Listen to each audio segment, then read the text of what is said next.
Library की सबसे पहले निकिता राठी बाद में थी। लाइब्रेरी में मेरा जो इंट्रोडक्शन होता है हमेशा 3 AM वाली अलार्म ये सबको पता है। So it's Nikita Rathi. अभी रिसेंटली क्वालिफाइड किया है December 21 attempt. Last attempt I clear group 2, this time group 1।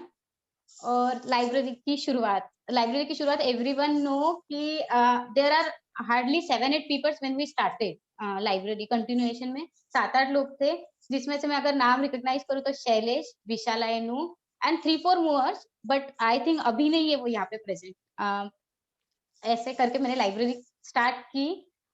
In lockdown itself I started because no option to go physical library, no other option to go to home.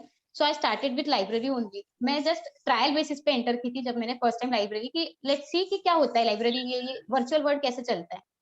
Then I realise कि यार ये सबसे सही word है, क्योंकि हम हर जगह है ना बाहर जाके चीजें ढूंढना पसंद करते हैं कि नहीं यहाँ पे जाएंगे तो शायद अच्छी चीजें होगी, बट अगर ये फोन का हम यूज लेंगे ना तो ये लाइब्रेरी से हमारे पास सारा प्लेटफॉर्म हमारे पास ही आ चुका है। अगर तुम रियलाइज करोगे ओवर द इयर्स तुमको पता चलेगा कि ये लाइब्रेरी से हमने बहुत सारी चीजें सीखी है, like management skill you know, connection you know, how to connect, networking जैसे विशाल ने कहा था नेटवर्किंग यू नो।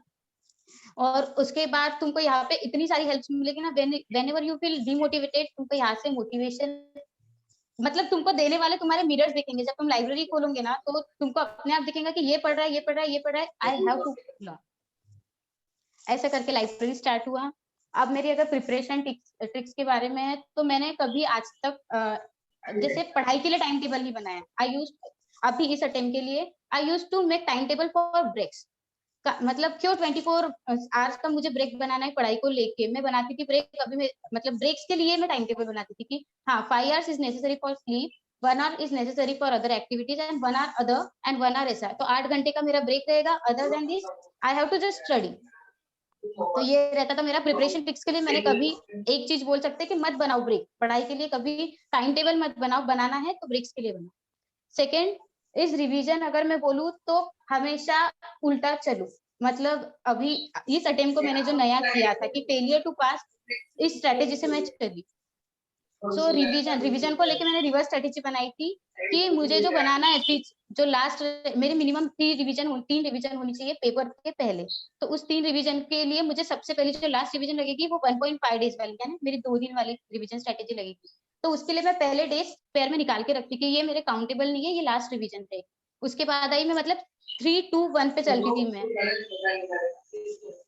तो ये 3-2-1 वाला मैं बाद में इससे डिस्कस करूंगी जब भी किसी को अगर क्वेरीज है। तो ये भी स्ट्रेटेजी वर्क करती है। अभी इस अटेम्प्ट के लिए तो मुझे वर्क किए, बाकी सबका अपना अपना व्यू है, उस हिसाब से सब लोग फॉलो कर सकते हैं।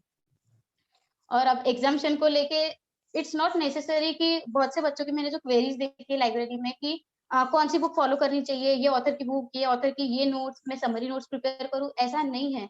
एक बुक से एक बच्चा ऑल इंडिया रैंकर ला सकता है, तो वही बच्चा वो बुक से फेल भी कर सकता है। तो सिर्फ अपना एटीट्यूड टुवर्ड्स बुक चेंज करो, उस बुक पे बिलीव रखो कि हाँ हम कर सकते, यही बुक से करना है, बुक लास्ट एंड पे मत चेंज करो। इट्स माय रिक्वेस्ट कि बहुत से लोगों की मैंने ये क्वेरीज देखी कि बुक चेंज करना चाहिए, नहीं बुक मत चेंज करो। बस उसको स्मार्टर वे से किस तरीके से हम सम अप कर सकते हैं, ये वाली स्ट्रेटेजीज अपनी बनाते चलो। उसके बाद एग्जाम्शन, तुमको हर बच्चा अलग अलग स्ट्रेटेजी के साथ मिलेगा, but my point of view इसके एग्जाम्शन क्लेम करने के लिए जरूरी नहीं है, बस सब्जेक्ट की अंडरस्टैंडिंग लेना बहुत जरूरी है। और the most important is paper solve करके देखो, क्योंकि वहां पे जाने के बाद में जो चीजें हमको प्रैक्टिकली अप्लाई करनी है ना वो यही से अप्लाई करो। यू नो कि you are clear in understanding, you know every concept very well, but वहां पे अप्लीकेशन टेस्ट होता है ना कि तुम्हारा understanding. So be prepared, at least solve 1 paper before exam. उसके बाद स्पेशल मेमोरी अगर मैं बोलूँ मेरे लाइब्रेरी की, सबसे पहली तो वो जब मैंने लाइब्रेरी ज्वाइन की थी ना, नॉर्मल वे से की थी, बट ये होस्ट वाला कॉन्सेप्ट इतना अच्छा रहा ना कि इसने मुझे एक रिस्पॉन्सिबिलिटी दिखाई कि 3 बजे मुझे बैठना है तो बस बैठना ही है, क्योंकि मेरे लिंक के लिए वहां पे 50-60 लोग बैठे कम से कम। उस समय ऐसे चलता था कि 50-60 लोग का ग्रुप था, तो उतने लोगों अभी भी वो लिंक की राह देखते। तो इससे मुझे पंक्चुअलिटी सीखने मिली, एक रिस्पॉन्सिबिलिटी सीखने मिली कि हाँ मुझे करना है, इन लोगों के लिए तो करना है, बट साथ में मैं भी उससे एक रिस्पॉन्सिबल बनूं कि हाँ ये इतना अगर मैंने टाइम मैनेजमेंट कर सकती हूँ तो ये भी चीजें पॉसिबल है, करो। तो उससे मुझे ये आज 3 AM वाली चीजें बहुत हेल्पफुल रही है। तो होस्ट वाली रिस्पॉन्सिबिलिटी चाहो, अगर तुम डिसिप्लिन नहीं हो तो ये होस्ट वाली रिस्पॉन्सिबिलिटी लो लाइब्रेरी से। You will discipline at least for 3 hours, you will make slots and you will study.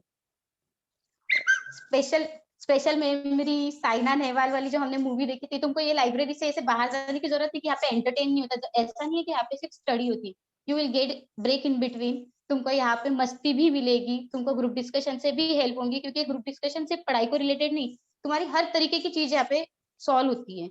और ये जो प्लेटफॉर्म है ना, यहाँ पे तुमको इतने लोग मिलेंगे अलग अलग तरीके से कि तुमको ऑटोमेटिकली ऐसे समझ आएगा कि हमारे लिए कोई स्ट्रेंजर नहीं है अभी इस वर्ल्ड में। पहले ऐसा रहता था कि मैं नहीं, मुझे नहीं बात करनी किसी से, ऐसा नहीं करना, नहीं जाना वहां पे, बट ये प्लेटफॉर्म मिलने के बाद ऐसा हुआ, no one is stranger, you have to just speak, and speak करने के बाद में तुमको समझ पाएगा कि it's normal, everyone is normal, कोई ऐसा बड़ा नहीं है, कोई यहाँ पे छोटा नहीं है, सब अपने ही लेवल के और नॉर्मल है हर चीज।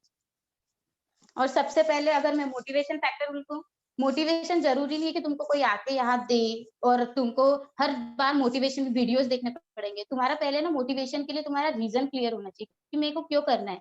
वो रीजन के साथ अगर तुम तुम्हारा विजन अटैच कर दो ना, तो तुमको इनर मोटिवेशन अपने आप मिलेगी। हमको सबसे पहले क्लियर करना है हमारा वाई, कि क्यों करना है, क्यों करना है। गिव अप नहीं कर सकते, दिस इज नॉट ऑप्शन।